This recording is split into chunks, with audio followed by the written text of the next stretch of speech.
अस्सलामुअलैकुम दोस्तों, कैसे हैं आप सब। मैं आप सबको यूट्यूब चैनल इंग्लिश लिटरेचर पे वेलकम कहती हूँ। इस वीडियो के अंदर हम जो पॉइंट डिस्कस करने जा रहे हैं that is song of my self, जिसको लिखने वाले हैं वॉल्ट विटमैन। इसका सेक्शन 6 हम डिस्कस करने वाले हैं। सेक्शन 6 जो है वो अपने first line a child said what is the grass के नाम से भी बहुत ज़्यादा फेमस है और हम लोगों ने इसको डिस्कस करना है। अब तो टाइम को वेस्ट किए बगैर शुरू करते हैं। A child said, "What is the grass fetching it to me with full of hands? How could I answer the child? I do not know what it is any more than he."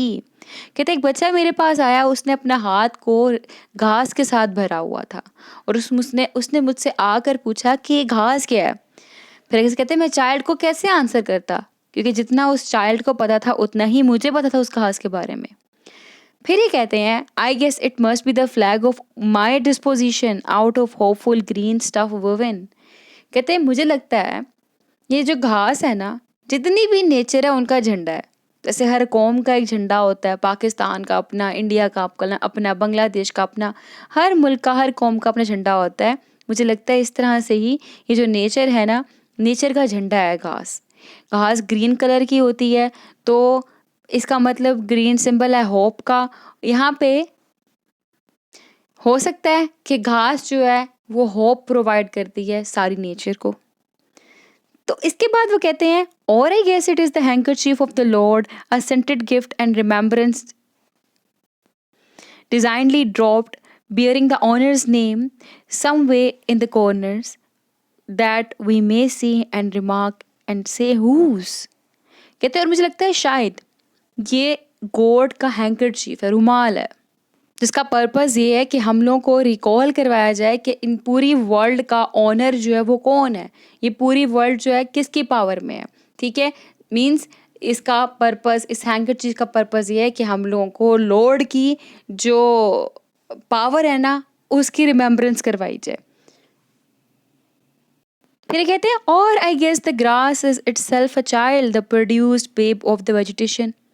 कहते मुझे लगता है कि फिर ये जो घास है ना, ये वेजिटेशन का ही चाइल्ड है, मतलब एक और बच्चा है और वो बच्चा किसका है, वेजिटेशन का, सब्जियों का। और हम यहाँ पे डेथ को भी रिलेट कर सकते हैं ग्रास के साथ। मीन्स जो ग्रास है वो डेथ को सिंबलाइज कर रही है। कैसे कि डेथ जो बेसिकली क्या होती है, एक न्यू बिगनिंग होती है। अब यहाँ पे उन्होंने बेब का वर्ड यूज़ किया, मीन्स कि हो सकता है कि न्यू लाइफ है ऑफ अ न्यू बेबी, यानी कि एक बंदा जिसकी डेथ हो गई है उसकी न्यू लाइफ शुरू हुई हुई है। और इसका मतलब ये है कि डेथ जो है वो, अगर हम ग्रास की बात करें या फिर डेथ की बात करें, वो इनोसेंट है, कनिंग है, जैसे कि एक बच्चा होता है। और फर्दरमोर हम ये भी कह सकते हैं जैसे कि एक बच्चा अपने न्यूबॉर्न चाइल्ड एक क्लीन स्टेट में होता है, डेथ भी बिल्कुल एक क्लीन स्टेट में होती है, क्योंकि वो एक नई जर्नी शुरू हो रही होती है। हम ये भी कह सकते हैं कि शायद यहाँ पे बच्चे ने पूछा व्हाट इज़ द ग्रास, वो ग्रास सिंबलाइज कर रहा है डेथ को, कि डेथ क्या है और लाइफ क्या है। और लास्ट की लाइन जो जहाँ पे उसने कहा कि एक न्यू बेब है, एक न्यू बॉर्न बेब है, मीन्स हो सकता है वो एक नई बिगनिंग है, नई लाइफ का स्टार्ट है जो कि मरने के बाद शुरू होती है। ठीक है, इंटरप्रिटेशन है ना, एनालिसिस, हम इसको डेथ के साथ रिलेट कर सकते हैं ग्रास को। अब एनी हाउ नेक्स्ट लाइन देखें। नेक्स्ट लाइन में कहता है पॉइंट और I guess it is a uniform hieroglyphic. Hieroglyphic basically writing का स्टाइल होता है जिसके अंदर हायरोग्राफ्स नजर आते हैं, हम लोग को लाइन्स नजर आती हैं। ये इजिप्टियन लैंग्वेज है, ठीक है, हायरोग्राफिक। तो कहते हैं मुझे लगता है कि ये एक यूनिफॉर्म में, यानी कि एक तरतीब के साथ इजिप्टियन लैंग्वेज लिखी हुई है, सीधी सीधी, टेढ़ी सीधी, इस तरह से। फिर कहता है and it means sprouting alike in broad zones and narrow zones, growing among black folks as among white. और इसके अलावा हमने भी जो लाइंस पढ़ी ना, इनमें जब हायरोग्राफिक आया था उसका मतलब ये भी होता है कि एक काइंड ऑफ राइटिंग होती है जो कि सिंबलाइज करती है इक्वालिटी को, इक्वालिटी ऑफ पीपल को भी सिंबलाइज करती है, वो जो इजिप्टियन राइटिंग स्टाइल है। और फर्दर मोर, क्योंकि अब वो जब इक्वालिटी ऑफ पीपल को सिंबलाइज कर रही है, हम ग्रास की बात करें तो ग्रास जो है वो भी हर जगह पे, हर लैंड पे इक्वली ग्रो होती है। तो इट मीन्स वो भी इक्वालिटी ऑफ पीपल को सिंबलाइज कर रहे हैं यहाँ पे, इक्वालिटी ऑफ एवरीवन को सिंबलाइज कर रहे हैं यहाँ पे। जैसे sprouting like a broad zone and narrow zone, के अगर ब्रॉड जोन और नैरो जोन है ना, हर जगह पे ये इक्वली उगती है, ग्रो होती है। Growing among black folks and among white, कहते हैं बेशक ब्लैक का लैंड हो या वाइट का लैंड हो, वहाँ पे भी ग्रास इक्वली उगती है, ग्रो होती है। और अगर हम इसको डेथ के कॉन्टेक्स्ट में ही डिस्कस करें, जैसे पीछे डिस्कस किया था, तो डेथ भी हर एक को आनी है, इक्वल आनी है। बेशक ब्लैक लैंड हो या वाइट लैंड हो, हर लैंड पे जिस तरह ग्रास उगती है, हर लैंड पे हर पर्सन को एट द एंड डेथ ही आनी है। बेशक वो ब्लैक हो या वाइट हो, सेम के साथ सेम ट्रीटमेंट होता है, कहता है। फिर इसने यहाँ पे लिखा है, Kanuck Tuckahoe congressman Cuff, I give them same, I receive them the same. Different places के नेम लेके कहा है कि यहाँ पे भी सेम ग्रास उगती है, क्योंकि अब यहाँ पे टिट फॉर टैट की बात आ रही है कि जैसा करना है वैसा भरना है। कहते हैं वहाँ पे भी सेम ग्रास उगती है, आई give them same, I receive them same. जैसी घास वहाँ पे उगती है वैसी घास यहाँ पे उगती है। जैसे ट्रीटमेंट मैं उनके साथ करता हूँ वैसे ट्रीटमेंट मेरे साथ किया जाता है। और अगर दूसरा पर्सपेक्टिव डेथ का, कि जैसी डेथ उनको आनी है वैसी डेथ भी मुझे आनी है, ठीक है। टिट फॉर टैट वाला यहाँ पे जो सिस्टम है वो अप्लाई हो सकता है। एनी हाउ कहते हैं, and now it seems to me the beautiful uncut hair of graves. बातें हो गई पीछे वाली। अब कहते हैं अब मुझे लग रहा है कि बहुत ही खूबसूरत बाल हैं किसके, हेयर ऑफ ग्रेव्स, यानी कि जो इंसान है जब मर जाता है वो कब्रों में जाता है तो काफ़ी देर तक उसकी कब्रों को खोदा नहीं जाता, उसकी कटाई नहीं होती, मतलब बाल नहीं काटे जाते। तो कहते हैं मुझे लग रहा है जो इंसान मरने के बाद कब्र में जाता है ना, और कब्र में जाने के बाद उसके बाल नहीं काटे जाते, ये वो बाल हैं, ठीक है। ब्यूटीफुल अनकट हेयर, ये वो हैं। Tenderly will I use curling grass, it may be you transpire from the breast of young man, it may be if I had known them I would have loved them, it may be you are from old people or from offspring taken soon out of their mother's laps, and here you are the mother's laps। अब यहाँ पे इन्होंने क्या कहा है कि जो grass है वो कहाँ कहाँ से आई हो सकती है, इसके ओरिजिन की बात करें।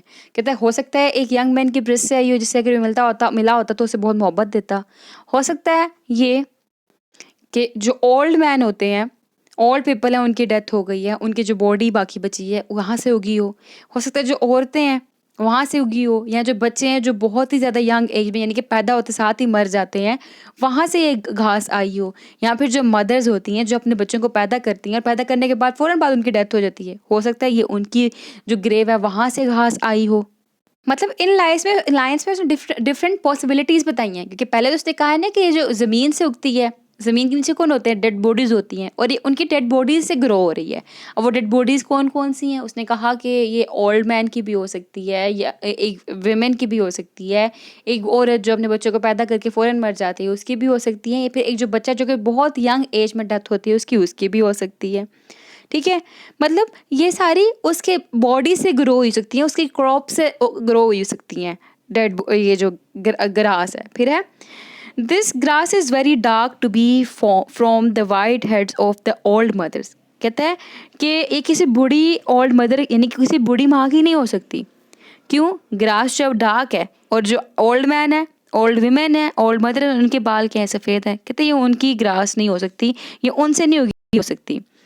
Darker then the colourless beards of old man. अब कहता है जो ओल्ड मैन है उसकी तो बियर्ड ही कलरलेस है, तो ये उससे भी डार्कर है, मतलब ये उसकी भी दाढ़ी से ग्रो नहीं हो सकती।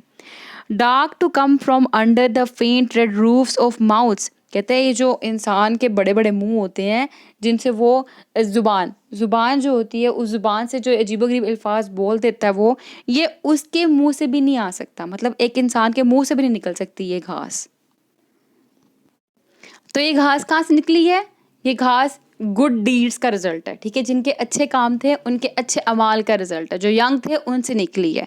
अब कहता है, O I perceive after all so many uttering tongues and I perceive they do not come from the roofs of mouths और नथिंग्स। अब मुझे कहता है अब कहता है हाँ मुझसे अब रियलाइजेशन हुई है। वो क्या हुई है कि जो सो मैनी अटरिंग टंग्स होती हैं, जो ज़ुबानें निकल रही होती हैं, जो मतलब बातें कर रहे होते हैं लोग, जब वो बातें कर रहे होते तो हो सकता है कि उनके बातें करने से ये ग्रास निकली हो। मतलब डेड बॉडीज़ जो ज़मीन के नीचे हैं, जब वो बातें कर रही होती हैं और बातें करते करते जब वो अच्छे अल्फाज निकाल रही होती है तो उनके अच्छे अल्फाज निकालने से हो सकता है ये घास निकली हो, ठीक है। इसने एक और वो दे दिया हम लोगों को पर्सपेक्टिव। अब हम देख रहे हैं अभी तक सारी पोएम जो है वो डेथ के कॉन्टेक्स्ट में ही चल रही है। डेड बॉडीज़ लाइफ जो है ज़मीन मरने के बाद कैसी होती है उसके बारे में चल रही है। फिर कहते हैं, I wish I could translate the hints about the dead young man and women. कहता है मेरी ख्वाहिश है, अभी इससे पहले अटरिंग टंग्स का वर्ड यूज़ किया कि अटरिंग टंग्स, जब वो बातें करे तो फिर ये घास जो है ना वो ग्रो करती है। फिर ये कह रहा है कि मैं काश उनकी इन बातों को, इन ज़ुबानों को, मीन्स इन घास के ज़रिए उनकी बातों को, उनकी ज़ुबानों को ट्रांसलेट कर सकता, उनको सुन सकता। फिर है and the hints about the old men and mothers and the offsprings taken soon out of their laps। और यहाँ पे वो बात रिपीट हुई है कि ये कहाँ से आई है, और मुझे लगता है ये जो घास है ये कहाँ से आई है, ये वही माँ वही ओल्ड मैन और वही ऑफ स्प्रिंग्स है जिनकी डेथ बहुत जल्दी हो गई थी। ओल्ड मैन जो अपनी एक स्पेसिफिक एज के बाद उनकी डेथ हुई। फिर कहता है जो मदर्स हैं, मदर्स यानी कि जिन्होंने अपने बच्चों को बर्थ दिया और उनकी डेथ हो गई। और उसके बाद जो ऑफ स्प्रिंग्स हैं जो कि इस दुनिया में आते साथ ही उनकी डेथ हो गई। कहते हैं उन सब से ये घास निकली है। इसने एक और पर्सपेक्टिव शेयर कर दिया हम लोगों के साथ।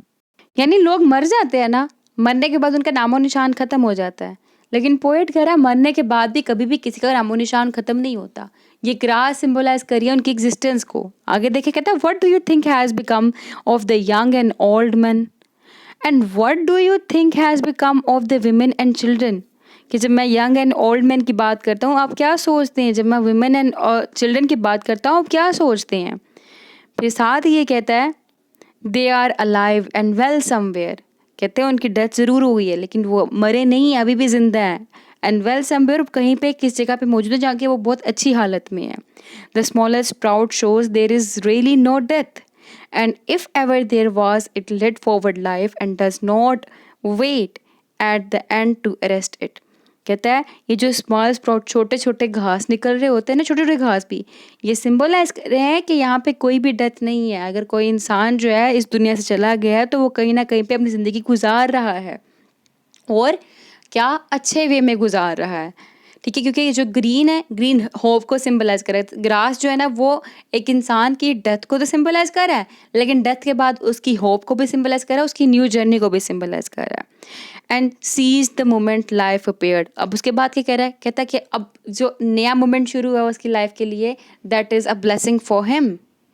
फिर कहता है all goes onward and outward, nothing collapses and to die is different from what anyone supposed and luckier. यहाँ पे बड़ी इंपॉर्टेंट लाइन है ये, जहाँ पे पोएट ने कहा है कि हर इंसान डिसअपेयर होता है। ठीक है, गायब बोलता है, मरता नहीं है। कहता है वो एक प्लेस से दूसरी प्लेस पे चला जाता है, तीसरी प्लेस से चौथी प्लेस पे चला जाता है, डिसअपेयर हो जाता है। ठीक है, ऑल गोज आउटवर्ड ऑनवर्ड। ठीक है, आउटवर्ड जाते हैं, ऑनवर्ड आते हैं, नथिंग कोलैप्सेस, कुछ भी तबाह नहीं होता, ख़त्म नहीं होता। And to die is different from what anyone supposed. अब कोई मरता है ना तो कहते हैं बिल्कुल ख़त्म हो गया है, हर कोई यही सोचता है ना। कहते हैं व्हाट एनीवन सपोज्ड, जो हर कोई सोच रहा है कि मर के इंसान ख़त्म हो गया। कहता है अ डाई इज़ डिफरेंट, मरना उससे डिफरेंट चीज़ होती है। एंड लकीयर, और बहुत अच्छी चीज़ है। क्यों? क्योंकि मरने के बाद एक न्यू बिगिनिंग शुरू होती है और न्यू लाइफ शुरू होती है। जैसे ग्रास जो है वो ग्रीन होप को सिंबलाइज करता है, इस तरह डेथ जो है वो भी एक new beginning and new life को सिंबलाइज कर रहा है। तो कहता है that it self not such a bad thing, जैसा कि हम लोगों ने इसको सोचा हुआ है। तो थ्रू आउट इस पोएम के अंदर थीम ऑफ डेथ प्रोमिनेंट है, नेचर का थीम प्रोमिनेंट है, क्योंकि इसने ग्रास के थ्रू उसको रेफर किया है। ग्रास मेटाफर है, सिंबलाइज कर रहा है, और किसको सिंबलाइज कर रहा है, लाइफ एंड डेथ दोनों को, स्पेशली डेथ मोस्टली जो हम रोज डिस्कस करके गए हैं लाइन को। तो क्लियर हो गई आपको ये पोएम जो थी फ्री वर्स में थी। आई होप कि आपको पोएम के हर पॉइंट एस्पेक्ट्स क्लियर हो चुके होंगे। नेक्स्ट वीडियो में सेक्शन 7 को कवर करेंगे। Thanks for watching this video. अल्लाह हाफिज़।